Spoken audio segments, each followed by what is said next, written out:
I will talk about how can you find your block list on your Whoscall app. We go to figure out the solution on how you can do that on your app.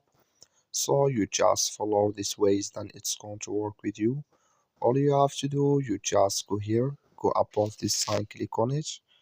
So then it's going to show for you a list like this. Then all you have to do now, just click here on settings here.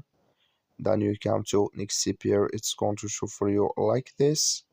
So then all you have to do, you just go down, you keep going down here. So then you come here to check my block rows, just click on it. Then you come to next step here, it's going to show for you like this. Come here to my block list. So I have no block list here, I have 0, but if you have any of your block list, you will find it here in this list on your Whoscall app.